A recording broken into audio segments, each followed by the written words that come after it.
Welcome sa number one male podcast sa buong Southeast Asia, soon sa buong mundo.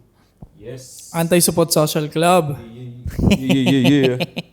So isa daw, general ng mga Soy Army at kaibigan ng lahat na rin. Kaibigan na tayo ng lahat, pare. What is good, mga pare? Joshua Point Stay nga cool. pala. Facebook, TikTok, YouTube, pare. Yes. Friends to everyone, enemies to none. Ina yung mga tagline nila, nag-iba yun, no? Naging mga kaibigan sila nung kung ano, may bumoto sa amin kanina eh. Hindi, wala. Gago. Ato classes, supremo ng mga litimong classes na pangit, syempre. At andito pa rin kayo sa number one male podcast. Kilala mo na ako. Kilala nyo na siya, nagalit na kayo dyan. Nakalimutan nyo lang. Feeling perfect. Ang daming opinion. Wala nang masariling makontent. Nung agaw ng video. Ina mo, pag na-public yan dyan, bobo ka. Anyway. Kamusta kayo, par? Ayos lang, pare. Uy, excited daw, pare. Excited daw this, may look forward ako this weekend, pare. Ano Okay. yan? Ano yan? Sarap tumambay ngayon. Umuulan-ulan, malamig. Tapos, laban pa ni Pacquiao. Speaking of umuulan, laban ni Pacquiao, pre. Pare. Layo lang. Di ba, pare, bro? Kasi, Uulan ng suntok kasi doon, tol. Oo nga. ulan Kulit ng- mo. Di ka tama marunong. pala yun, Di ka pare. marunong mag-transition, Sorry. ha? Di ka marunong Sorry. mag-transition. Okay. Yun yung Yun. Practice pinaka-punchline. pa. More May practice. practice pa tayo. May practice pa. Speaking of creative No, goals. pare, sobrang excited daw, pare. Kasi, May kapustahan ka ata eh. ha? May kapustahan ka ba? Ay, may Hindi pa, nabasa. wala pa. Pwede pa ata bukas eh. Pwede pa bukas. May nabasa nga ako, may mga probinsya ako, Tabato, ganyan. Nagpagpustahan sila, 500K, ganyan. Oh, ganun. Malaki talaga pustahan sa ganyan, pre. Pacquiao, ganyan. Malaki pustahan dyan, pre, na off the record. Ganun. Malaki pustahan. Laki, kaliwaan. May mga million din. Oo, pare. Ano ba naman yung million sa kanila? Katuwaan lang yun sa mga Totoo. ganun. Parang, Ina, sana all. parang 100 pesos lang sa kanila yun. Parang, Pero pare, Tapos Pero nakakamiss din kasi ako, memorable sa akin yung mga Fan ka laban ba? ni Pacquiao. Bro, fan ako, bro. Basta sports, manlupit ka sa sports, Hmm. kahit may patakan ng kasuputan, Hmm.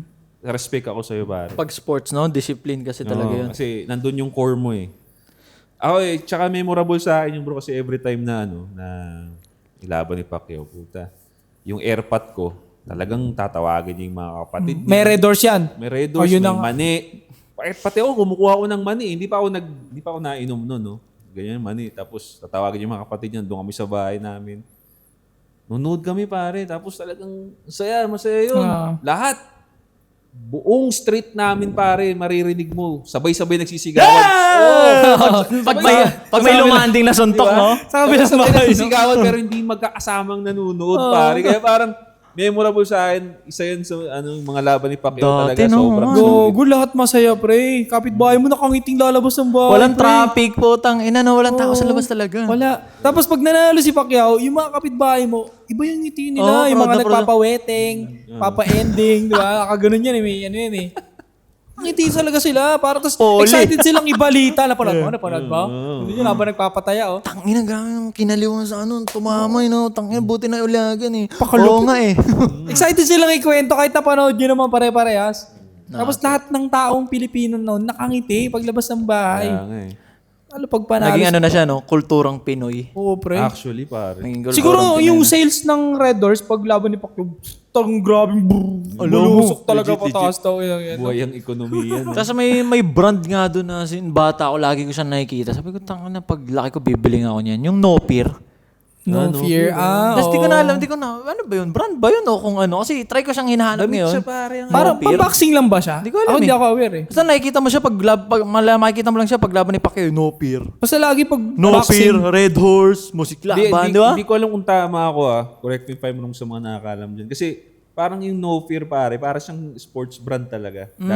Para siyang pausbong dati. Para siyang Under Armour lang siya dati. Parang gano'n. Pero Pinoy. Hindi ko sure Hindi ko sure. Hindi ko alam kung Pinoy. Wala akong alam. ano siya, a clothing and energy drink. Energy drink? Oo. Kaso hindi nyo kilala na may energy drink ang No Fear, diba? Ano sa tingin niyo yung mga naging epekto nung gano'n na may kinagis ng kulturang Pinoy na yun ngayon, pinapanood yung laban ni Pacquiao. Ano sa tingin yung mga naging epekto nun sa Pilipino? Sa akin, iconic, sobra. At ang dami na-inspira ni Pacquiao. Kahit ako na-inspira ako ni Pacquiao, na parang, Su! Ganun ka Oo, na, CR. hindi, nagamit ko siya sa buhay na, putya pwede, kaya mo eh. Kung nagawa nga ni Pacquiao, Siya ang buhay na patuloy na ng 0 to 100 na galaw, no? pare. na hindi nakatapos pero tinagos. Tapos dahil sa sipag at tiyaga. Tsaka dati hindi ko alam kung kayo ginawa niya rin. Kami nung magkakalaro kami nun pag may laban ni Pacquiao, andun kami sa bukid, naghahampasan kami ng tubo sa tiyan. Kasi napanood yung training niya. Suntukan, ginagaya namin si Pacquiao, mga bata kami. Gagawin susuntukan kami. Ang trip namin sa labas dati, wala namang wifi. Yeah. Para suntukan talaga. Suntukan lang lagi. Hindi naman araw-araw, no? Pag may konting diskusyon, hindi pagkakaintindihan sa Jolin, sapakan. Waksakan ng manggas yun, no? Waksakan ng leeg-leegan. Dano na muna ng balikat, di ba? Ino mo, gano'n. Tapos pag may bumigay na dito, talaksa mo rin. Oo, palakas ng palakas. Nakaganyan ka na. Kasi ikaw na susuntokin niya ito. Ready ka na ng ganyan. Tapos ikaw naman gagan. Palakasan ng palakas. Siya naman titigas. Hanggang sa may dumulas, pag may dumulas dito tumama, putang Minsan ina. sasadyain na may namumuka, may matatapang na sa inyo na buo yung loob na mamumuka na sila. Pero dito muna mag-start yan sa balikat eh. Nanggigigil kayo. Ganun lang yung dati.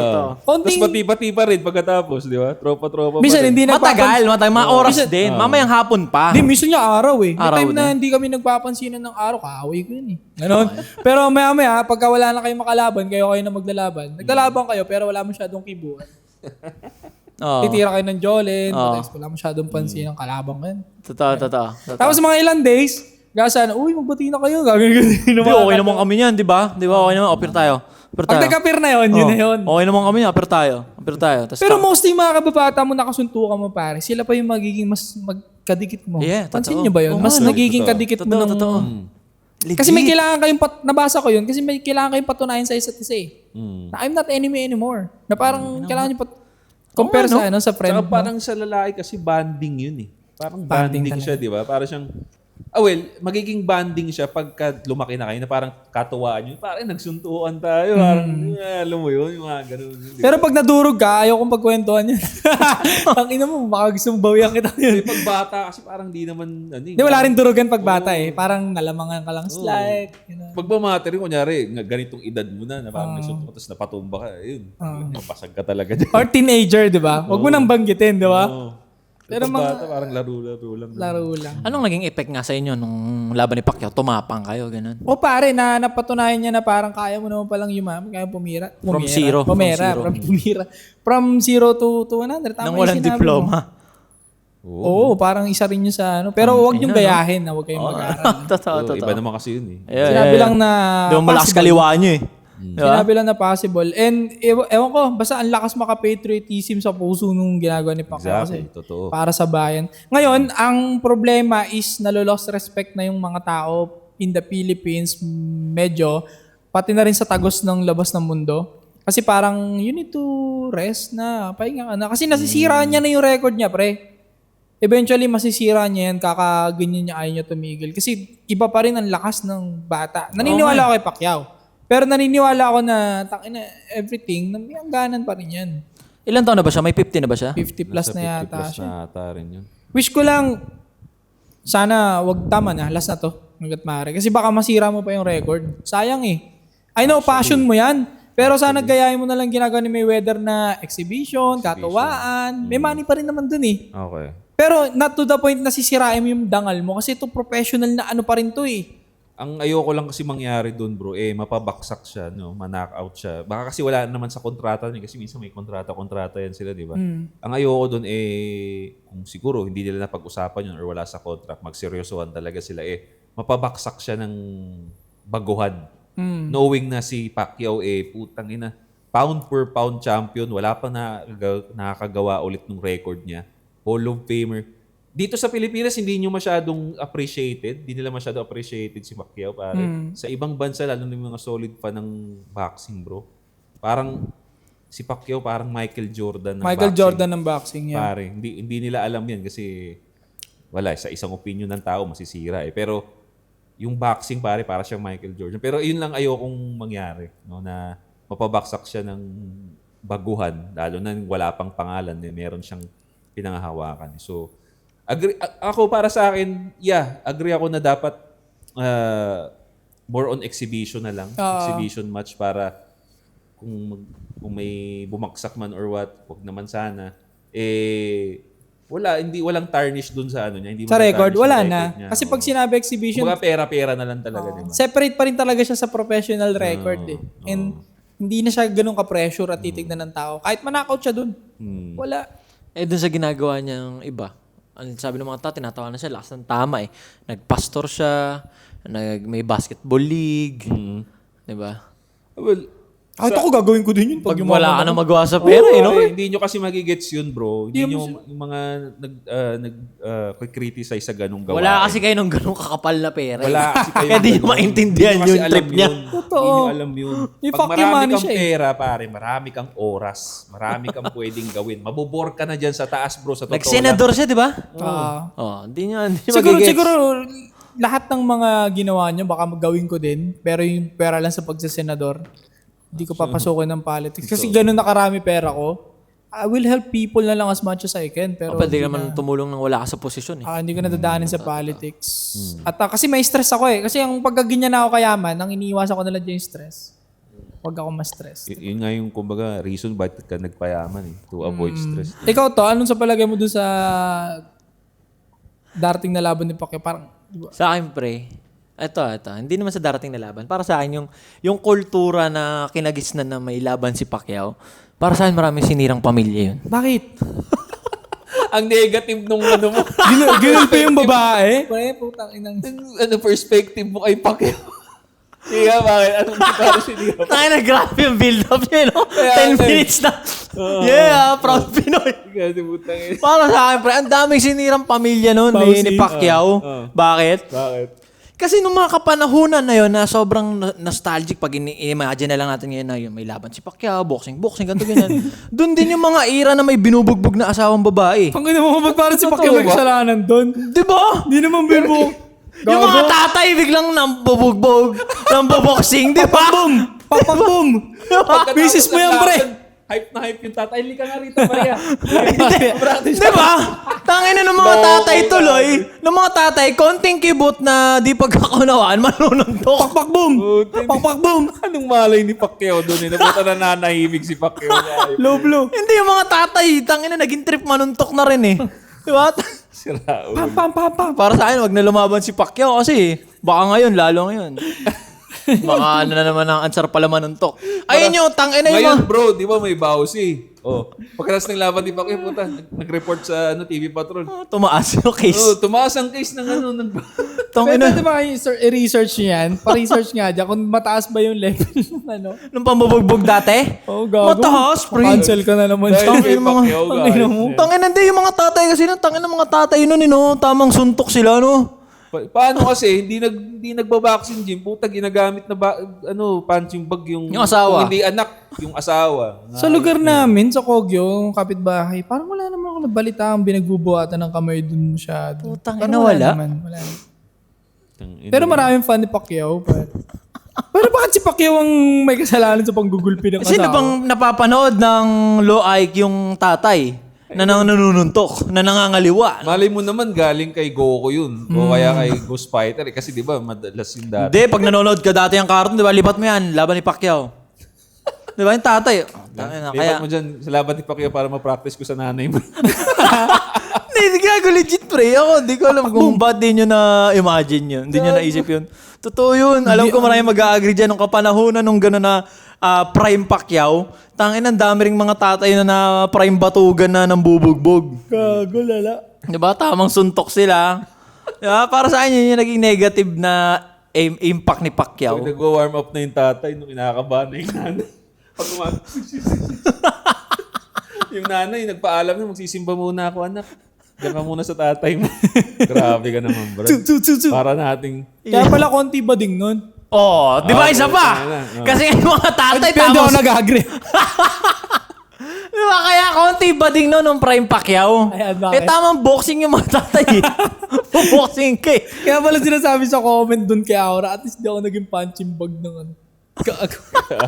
Ang mga comment ng mga lalaki, no? Pag Kaya siguro tingin ko dapat para mabawasan yung mga bading, no? Kailangan lumaban si Pacquiao para tamang bugbog na naman yung mga tatay, no? Hindi. Gago. Ang ano ko dyan, ang take ko naman dyan, siguro kaya dumami din yung mga gays na yan. No? Kasi dati, aminin na natin bro, si Pacquiao, marami din sa atin si Pacquiao parang masculine role model dati. Oh. Nung Yeah. wala na siyang laban, dumami rin.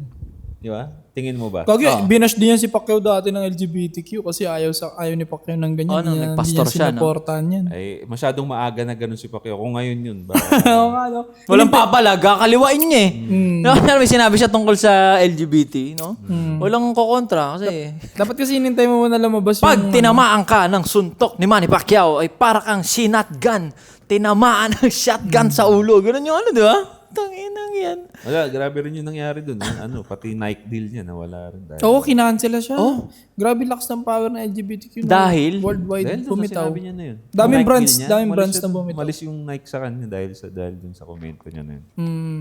Pero anyway, yun. Isa yun sa mga, yung laban ni Pacquiao parang, dahil din sa mga laban ni Pacquiao, nagkaroon din ng kahit papano, 1 day or 2 days na unity ang Pilipinas kasi iisa ang pinapanood, iisa ang pinag-uusapan, iisa ng chinichir. Kumbaga talagang masaya talaga Yeah. may unity buong Pilipinas so na parang iisa tayo ng gusto. No? Si Tanginaw Pacquiao, nga, no? Oo, walang ano dun, yung sa kalaban na kaano. Wala, no? Naranasan niyo na ba mambugbog ng girlfriend? never kong Tanginaw, gagawin. usapang Pacquiao yun, ah. Pero kayo may pinagbuhatan na kayo Ako ng mga kamay ano, na 3 babae. beses ko na-try. Ang gulpi ka na. Joke lang, gago! Cut yan, cut Ulol, yan. ulol. Nilagay nyo sa reels yan. Cap-cut nyo na, i-cap-cut nyo. Yan ang ano, never kong gagawin. Pero na... Hindi pa, no? Masakit magsalita. Nagawa ko na yung masakit ako magsalita. Pero yung pagbubuhatan physical, hindi ko kaya. Hindi ko Ang may nagsabi sa akin, no, Pero yung ano, yung sinaginaganong ganun mo yung puwet. parang normal lang yun. Oo, pero pag yung pagbubuhatan ng kamay, May mga tangang- Ang laki ng puwet eh. Hindi matiis yung pagkayami. Talagang Parang normal mapapaan. naman sa'yo talaga yun. yeah. Parang may mga tanga-tangang mga white knight na sinasabi pag bad boy ka, ganyan, ang gugulpi ka na. Bobo silang Bobo mintindi, yun. no? Tangang po, ina mo. Ignorante yun. Hindi naman Ignorante pagka ka. porket sinabing bad boy ka, manggugulpi ka na parang Niliteral nga, papakyawin mo, di ba? Pagdating sa mga lalaki, lagi nilang nililiteral. Pero pagdating sa kanila, laging merong kung ano-anong mental gymnastics ang ginagawa nila sa word. Pero pagka sa lalaki, bad boy, ay, ang gugulpi yan. Nang-i-invalidate ng ano, babae. Ng ina mo. Mostly nga sa mga nakikita kong lalaki ng gugulpi na mga kwento-kwento o sa internet, hindi naman sila bad boy. Bro, Parang actually, ito emotional nga eh. real talk to. Yung mga patahi-tahimik pa pare, yung mga pa-introvert pa bro, yan yung mga nambubugbog bro. Nagugulat na lang yung mga babae. Hindi naman siya ganyan nung magkakilala kami. Tahimik naman Tsaka siya. magugulat ka, tangin nagawa niyo yun? Yung mga kaibigan, no? Diba? Magugulat. Totoo. Legit ba? Pero yung mga pa-bad boy, ang itsura, bad boy magsalita, yun pa yung, ang sweet niya. O, di ba? Hindi kasi ganun yun, pare. The more kasi na, para sa akin, the more na lalaki, itatahi-tahimik, pahiya-hiya sa tabi. Yung pa yung gago, no? Yan yung hindi na ilalabas yung mga nila ulo nila sa katawan. Ilalabas Totoo. nila yan sa'yo. Pagka-emotional yan sila, puta yari, ganyan. Alam nila ng mga babae, proven and tested yan kung sino pa yung parang sa tingin nila na hindi sila itatrato ng tama kasi parang matabil bibig, masama ugali na ewan, may imaheng di maganda. Yun pa yung nagiging sweet sa kanila. Tsaka kumakain sa puwet nila, di ba? Gago, nabalik mo pa yun ha. Naipasok ulit, bro. Hindi, real talk. Proven and tested. Comment down below sa mga babae dyan. May babae nang nanonood, no? Ano na tayo? Brand friendly. No? May babae nang nanonood. Hindi, pero legit, pre. Legit yun. Diba? Kunyari, ikaw. Na-mystical ka na ba ng babae? Di pa eh. Pag nag-commit ka, committed sagad, di ba? Ako din. Ikaw din. Never kong gagawin yun. Kasi lagi nga natin sinasabi sa mga kalalakihan no, na control mo yung emotions mo. Di ba? As much as possible, stoic ka nga pagdating sa mga ganyang bagay. Kung yung babae nagbubunga nga, it's either layasan mo na yan o makipag-break ka na o pumirmi ka muna sa isang tabi, pag-isipan mo yung gagawin mo, yung isipin mo, saka kayo mag-usap. Hindi yung height ng emotions mo, magbabangayan kayo, wag ganun. Tsaka ako pare, hindi talaga. Mabuti nang may paghiwalay ka na lang dyan. Sa Hindi, gulpi. madalas yung mga babae, pag yung nagbubunga nga sila, hindi naman nila miniment yung mga sinasabi nila doon. Parang ano lang nila yun eh. Parang nag-steam out lang na ewan. Emotions. May dalawa nga kayong pero ano eh. markdown mo pa rin yun. Oh, hindi, pero pwede mo siyang, kasi nga 46 yung moods nila, pre.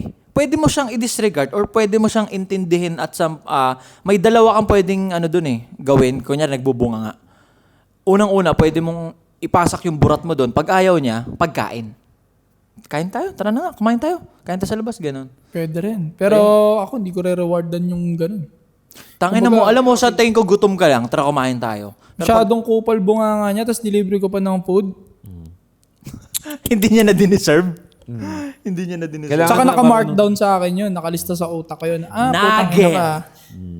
Nager ba? mong- Tama ba? Nager? No, nugget. Yung respect kasi, pag medyo numinipis yun, doon nagdulos yung bunganga ng mga yun eh.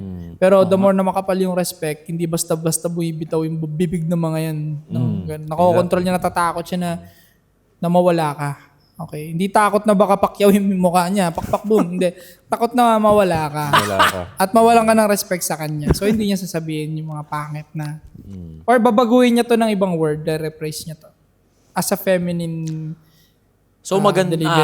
magandang sign, magandang pan-check. Pag nagbubunga nga yung babae, parang kailangan mo nang i-workout yung sarili mo kasi parang parang tumatabang yung ano niya. Hindi niya na ako nilulook up parang ganun ba? Oo, or masyado mo siyang pinepedestalize. Yun lang naman yun eh. Hindi ka nag-grow, masyado mo pinepedestalize. May pumapanis sa yung ibang lalaki. Yun. Or masyado kang hindi nagsaset ng boundaries at nababaitan siya Agree ako sa'yo. dun. Tsaka hindi mo rin kino-call out. Yan, tama. Yung call out, importante kasi yun. Pero again, yung call out mo, kailangan nga yung pagko-call out nating mga lalaki, kailangan kung nasa height ka ng emotion, wag mo nang sagutin, pumirmi ka muna doon, huminga ka muna doon sa gilid, hayaan mo muna siya magtatatalak dyan. And then after na bumaba yung emotion, saka ka bumira. Ganito sabihin mo, simple lang. Bumira. Ng salita. Yung bira pwede pagkatapos niya, yung sasabihin ko. Pagka bumaba na yung emotion, saka ka magsalita, sabihin mo, hindi ko gusto yung pananalita mo sa akin. Pwede mo naman akong kausapin ng malumanay tayo para matanggap ko yung information ng maayos. Pero yung tataasan mo ako ng boses, hindi okay sa akin yan. Pag inulit mo pa yan, alam mo na yung mangyayari. Tsaka maganda rin siguro na kung sakaling palitan mo yung sports mo, gawin mo boxing. Di ba? Maging magaling ka sa boxing. Pero hindi mo sa kanya ite-testing yung mga natutunan mo sa gym. Kumbaga, kasi tingnan mo si Jinky Pacquiao, di ba? Parang ang behave niya, submissive siya sagad. Kasi alam niyang magaling mag-boxing yung asawa niya. Di ba? Yun lang, no? Bilang lalaki. Para ka tinamaan ng shotgun.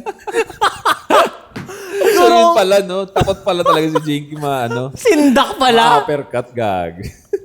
Para sa akin, Respeto kasi yun, pare.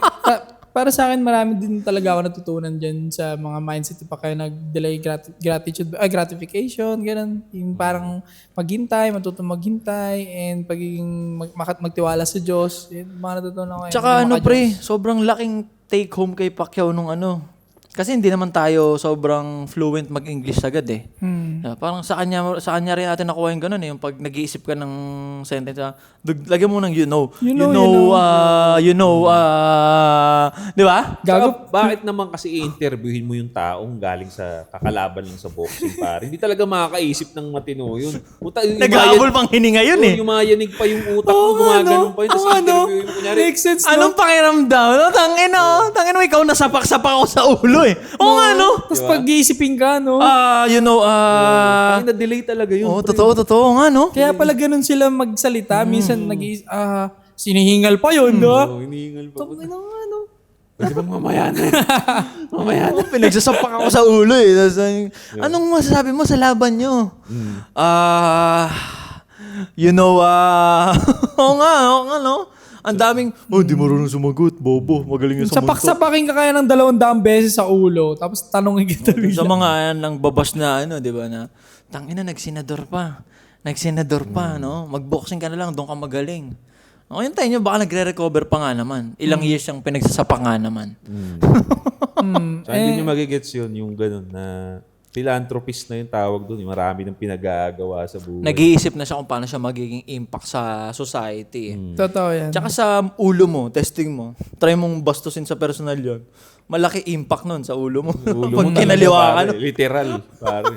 Anong masasabi niyo doon sa may anak siyang dalawang babae. Anong masasabi niyo doon sa mga lalaking dumidiskarte doon sa anak ng babae? Gaano katapang yung mga yun? Yan na. Meron eh. Meron, pre. Maganda pag-usapan yan sa susunod na episode. Alright, sige, sa susunod. Ano yun? Pangalawang tuli. Kung gusto mo ng pero all in all, excited na kami sa... May kapustahan kasi ito eh. Excited kami papanood ulit si Lodi Pacquiao, no? Kasi matagal-tagal na rin hindi ko napanood yung laban niya. So excited ako kung ano yung outcome ng Andyan mga sa comment training niya, section pare. yung link sa mga Gambler ka. gustong magsugal. Papatawag ka ng, Joke lang. papatawag ka ng gambler. So, yun. Kung Josh. gusto niyo ng pangalawang tuli sa buhay, pare, don't forget to subscribe. Comment down below anong mga reaction ninyo. Dapat mong malaman. Walang person. Ano yun? Hindi mo alam yun? Hindi niya alam yun! Ano yun? Sa iba laman yung feed niya. Gagano. Dalang peso na lala. Hindi mo alam yun, pre? Ikaw? Hindi din. Puta Tumawa na- lang ako eh. Para Tang ina kunyari ng alam ko eh. dalawa.